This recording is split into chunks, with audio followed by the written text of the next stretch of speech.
This is E.T. and E.T. is a cause of enormous heartbreak for me. Hey, puppy. She's not named E.T. after any extraterrestrials, but she is called Evil Twin. And the reason, amusingly, she's called Evil Twin is that we reckon she is the sister of Shadow. Now, recently departed in a sense, about 15 months ago.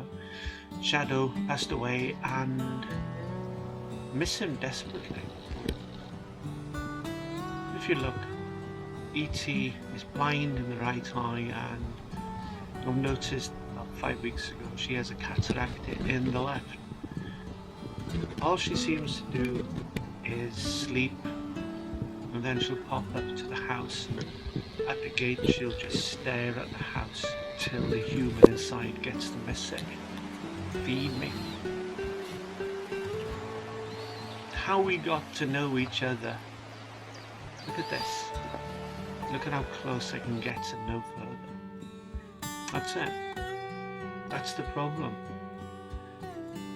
Shadow had a mix of wet and dry food, and he'd inevitably go for the biscuits and any wet or meat food.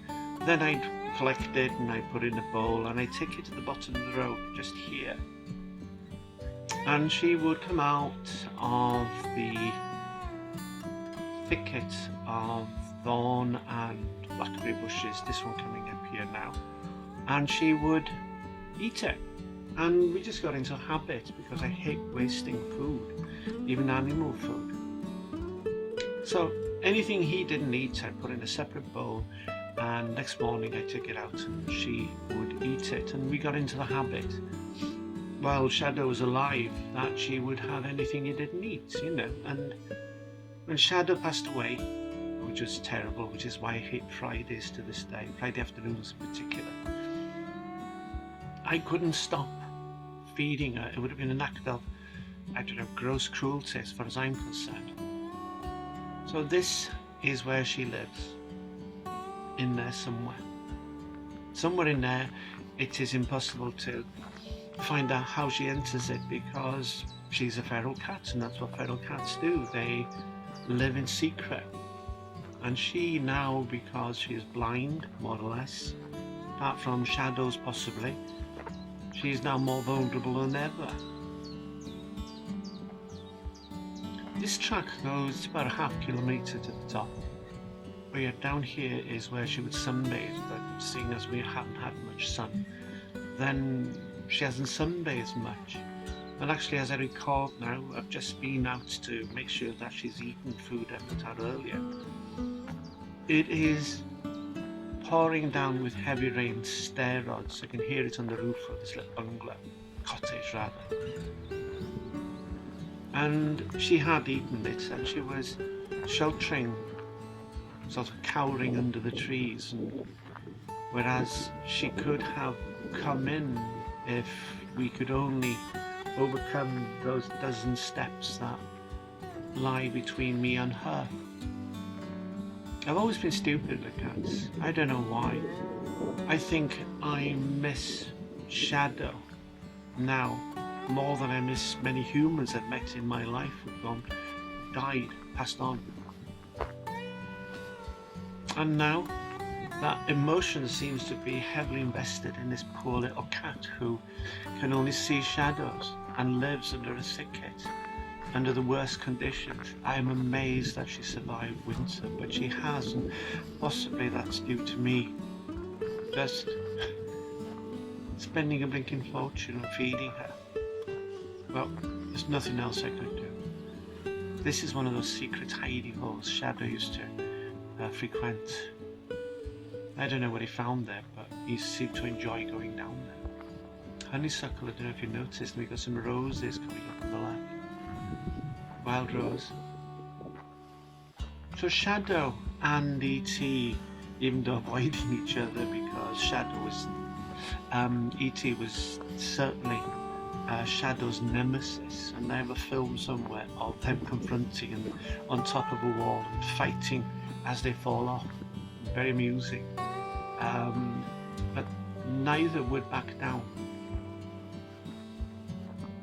The difference between, it's my theory, and it's probably right, not because it's my theory, is that one major difference between a feral cat and a domesticated cat is that feral cats don't meow.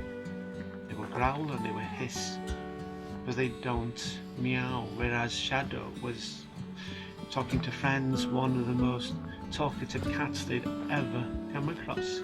He was very articulate in how he controlled me, and I'm convinced that sometimes when I went out to do some shopping, whatever I was doing, go to the beach, go for a walk, that he would be on the phone to his bookie.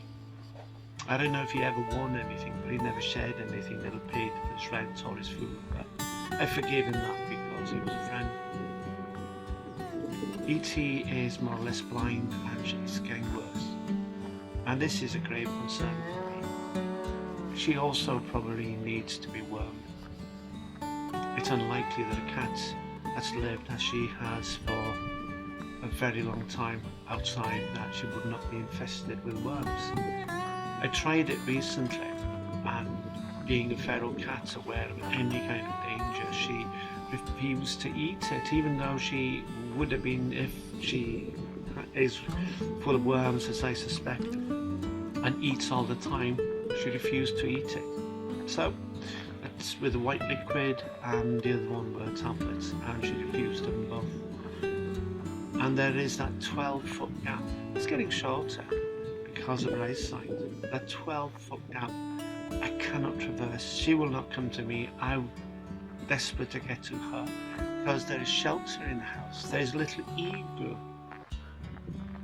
in the portico, which is always open, where she could reside if she wishes to, if she would only come closer. But her geography now is reduced to a safe place to rest and to sleep, and where she comes for food, to stare at me, to make sure I get the message. I do get the message. I get up at 7:30 to feed her, which is silly. Cat controls me.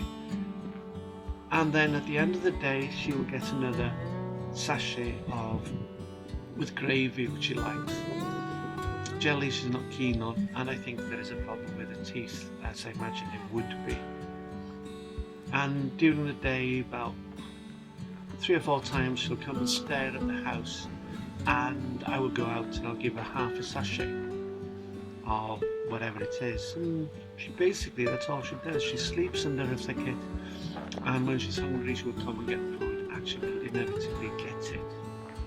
Rarely do I forget these days.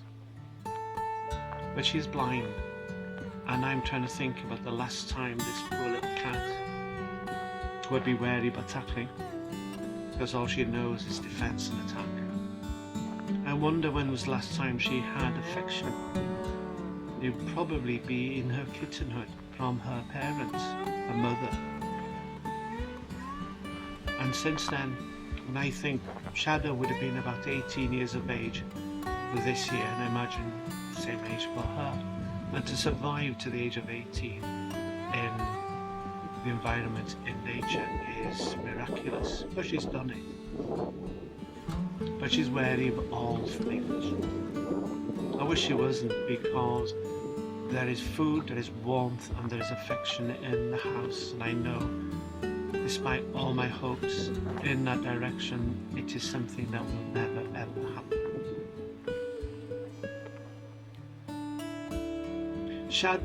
Shadow knows, and Shadow was grey fluid, another cat previously.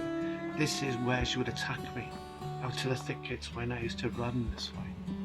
The knees are gone, plantar fasciitis, so running is not necessarily part of my daily exercise equation these days. There's affection for her, there's room for her. At the end of her life, it would be so lovely to give her a home, where she'll have none of it, in there somewhere. That's where she is, probably watching.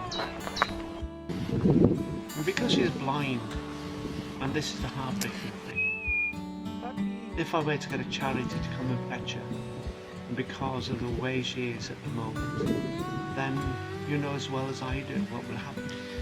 Hey, puppy. They will put her to sleep. Here she is. Isn't she beautiful? Such a lovely face. Now, that's it. She would run away. This is a little shelter I created over winter just to keep the food dry. Here she is. So those are the stark options I have before me. I get in touch with the charities, and through the compassion and kindness they will capture her, which will make the end of her life terrifying after having had a life of freedom, and then they will assess her and decide the quality of life is such that they will put her to sleep. Or I carry on feeding her, desperate to try and bring her into the house for affection and warmth and security, or just let her go to sleep at a time of her choosing under her bush where she feels safest, and then somehow find her and eventually bury her with her brother, Shadow. I choose the latter. What would you do?